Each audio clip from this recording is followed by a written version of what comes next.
L'Europe s'assèche, les rivières disparaissent, les forêts brûlent.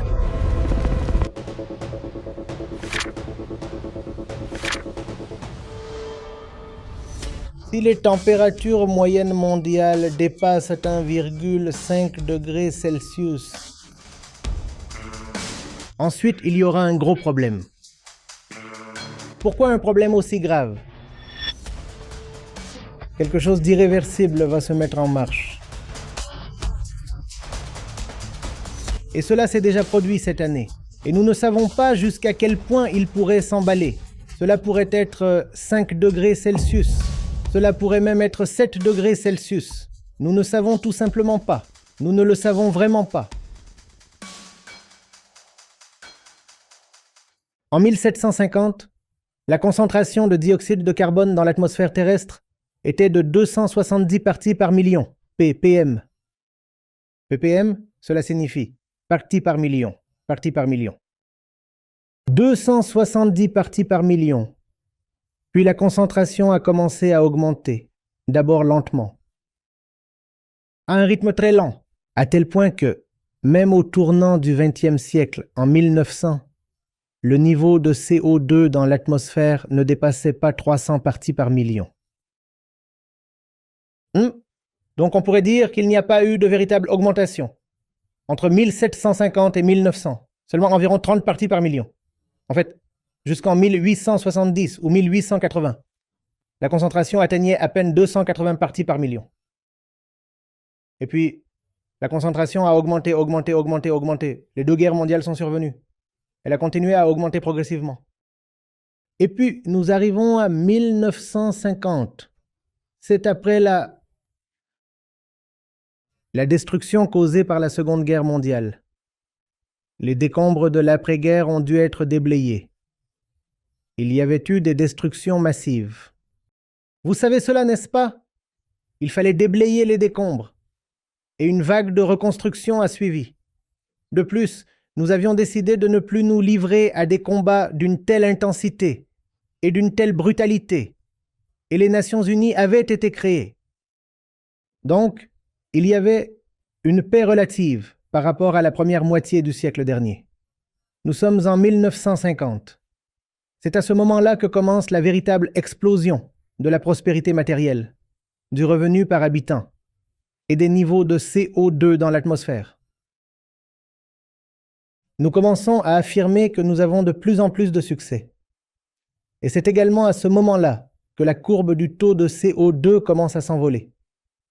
Au lieu d'augmenter progressivement et de manière linéaire, elle prend une forme exponentielle. À tel point qu'après 1950, les niveaux de CO2 ont continué d'augmenter d'environ 10 parties par million par décennie, jusqu'à l'an 2000. Tous les 10 ans, 10 parties par million. Et après l'an 2000, qui marque l'entrée dans ce siècle, le taux d'augmentation du dioxyde de carbone dans l'atmosphère a dépassé 10 parties par million par décennie. Plus de 10 parties par million. Si vous regardez la courbe de la température moyenne de la Terre et celle des niveaux de CO2 atmosphériques, vous aurez l'impression d'observer la même courbe. Ce sont 2 courbes superposées. Il n'y a pas seulement une corrélation, il existe également une causalité directe. Plus vous augmentez la concentration de CO2, plus la température atmosphérique augmente, n'est-ce pas? Mais l'humanité a réussi, et elle a connu une prospérité toujours croissante. Cependant, ce siècle s'ouvre et déjà des voix sensées commencent à s'élever. Des avertissements contre une catastrophe imminente, une catastrophe dont les jeunes générations, des personnes comme vous, vont devoir supporter le poids. Le problème, c'est que ceux qui accumulent l'argent et le capital, et qui se trouvent au sommet du pouvoir, sont généralement des personnes plus âgées, n'est-ce pas? En revanche, ceux qui devront en subir les conséquences seront des personnes comme vous et ces 2 jeunes hommes. La COP de 2015 a donc constitué un tournant majeur. C'était un événement particulièrement remarquable. Pourquoi? Avez-vous répété? Ouais. L'accord de Paris. Les résultats nationaux. Hein? Et l'accord de Paris a été établi pour une raison très précise. Cette raison était que nous observions une augmentation de la température. Et il existait suffisamment de preuves scientifiques pour démontrer que si la température moyenne mondiale dépassait 1,5 degré Celsius, ensuite un problème majeur surviendra. Pourquoi un problème majeur? Parce qu'entre 1,5 degré Celsius et 2 degrés Celsius de réchauffement, un phénomène appelé boucle de rétroaction se déclenche. Vous comprenez ce que sont les boucles de rétroaction? Il s'agit de phénomènes climatiques auto-entretenus et auto-renforcés. Et une fois qu'elles sont activées, elles ne peuvent plus être arrêtées. Elles deviennent irréversibles. Ce qui signifie que même si vous atteignez la neutralité carbone, c'est-à-dire que vous n'ajoutez plus de dioxyde de carbone à l'atmosphère, celui-ci continuerait néanmoins à s'y accumuler de lui-même, même en l'absence de toute intervention humaine. C'est pour ça qu'il y avait une telle importance est accordée à ce chiffre de 1,5 degré Celsius. Il ne sort pas de nulle part. Le chiffre de 1,5 degré Celsius repose sur une solide base scientifique. Ainsi, lors de la COP 21, qui s'est tenue à Paris en 2015, il a été décidé de limiter l'élévation de la température mondiale à 1,5 degré Celsius. Et comme on ne savait pas exactement à quel moment les cycles de rétroaction se déclencheraient, il a été décidé que, dans le pire des cas, nous pourrions tolérer une hausse de 2 degrés Celsius, puisque ces boucles s'activent entre 1,5 degré Celsius et 2 degrés Celsius. Nous avons donc conclu que 2 degrés Celsius pourraient peut-être être tolérables. 1,5 degré, c'est ce que nous voulons. Car même à 1,5 degré Celsius, il n'est pas certain que vous puissiez empêcher complètement les boucles de rétroaction de s'activer ou, pour ainsi dire, de s'enclencher comme une réaction en chaîne, à l'image d'une réaction nucléaire de fission. Je veux dire que ce n'est pas certain. Cependant, il est possible que 1,5 degré Celsius marque le début de tout le processus. Nous avons donc décidé de limiter le réchauffement à un maximum de 2 degrés Celsius. Un maximum de 2 degrés Celsius. Ainsi, en 2015, nous avons déclaré qu'il s'agissait d'un tournant majeur et nous avons fixé des objectifs. En tant que planète, nous, c'est-à-dire tous les pays de la Terre, avons fixé un objectif. Nous avons dit, d'ici 2030, est-ce bien l'année que vous voyez ici? 2030? Oui. Nous avons donc dit, d'ici 2030, si nous voulons limiter l'augmentation de la température à 1,5 degré Celsius, puis nous devrons réduire les émissions mondiales de carbone de 43% par rapport au niveau de 2019. Si vous souhaitez limiter l'augmentation de la température à seulement 1,5 degré Celsius au-dessus des niveaux pré-industriels, vous devrez alors limiter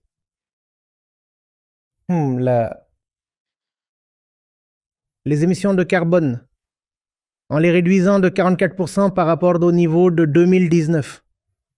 Pourquoi les niveaux de 2019?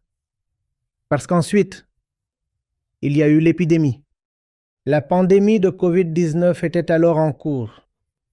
Les émissions de carbone étaient donc, pour ainsi dire, artificiellement faibles en 2020. Nous avons donc pris 2019 comme année de référence et avons déclaré que nous voulions réduire les émissions de 43% par rapport à ce niveau. Et même si nous parvenons à les réduire de 43%, le meilleur résultat que nous puissions espérer est de limiter le réchauffement à 1,5 degré Celsius.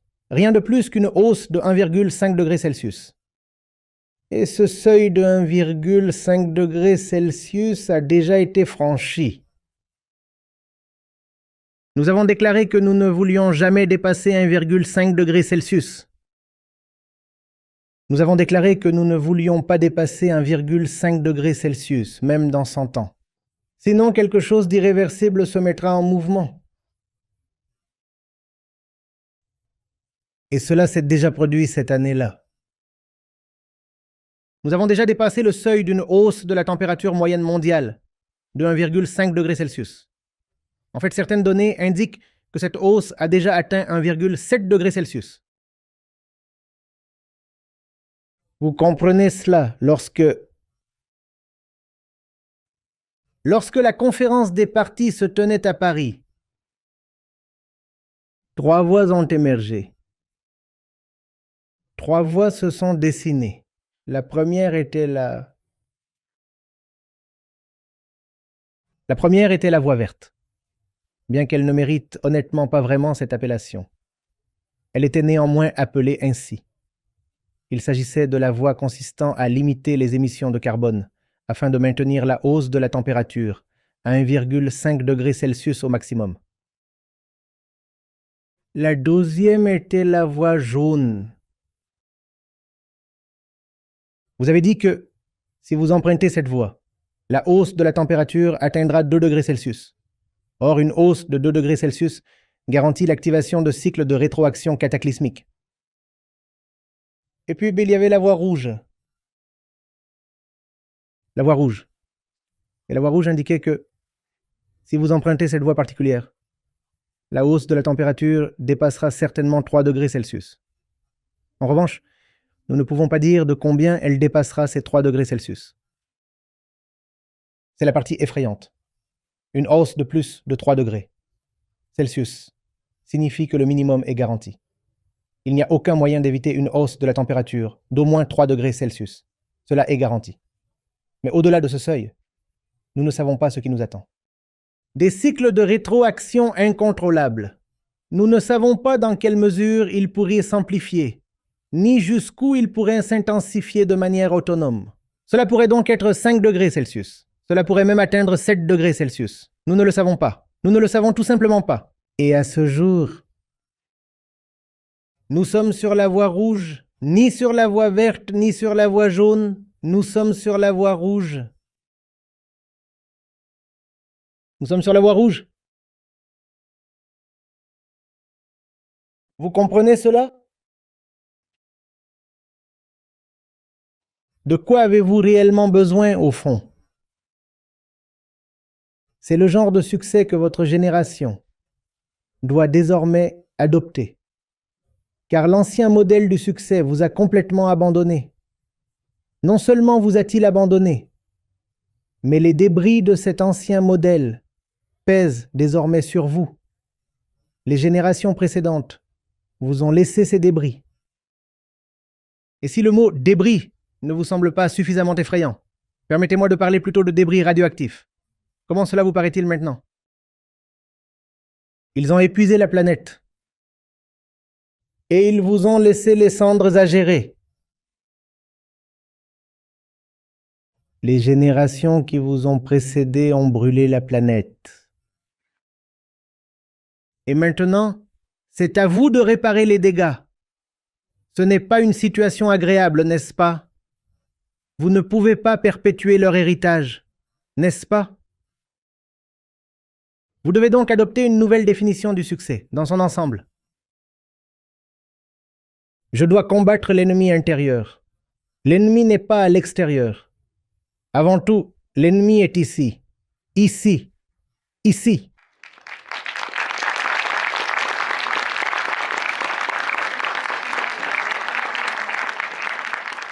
Ce sont les deux types de succès possibles. Vous devez choisir le vôtre avec le plus grand soin. Voulez-vous continuer comme les générations précédentes, qui se sont détruites elles-mêmes et ont détruit la planète entière? Ou souhaitez-vous? Avez-vous une nouvelle voie, une nouvelle lumière pour vous-même? Que souhaitez-vous? Le même vieux chemin tout tracé? Un nouveau chemin.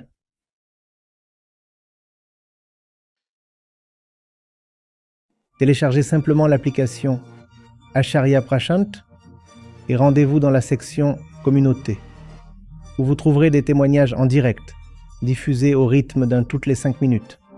Je vois des milliers, voire des millions de vies changer chaque jour sous mes yeux. Nous y parvenons. Nous l'avons véritablement accompli. Rejoignez la communauté de plus de 200 000 participants sur l'application Acharya Prashant. Votre premier mois est entièrement gratuit. Vous bénéficierez d'un accès complet à la mission Gita.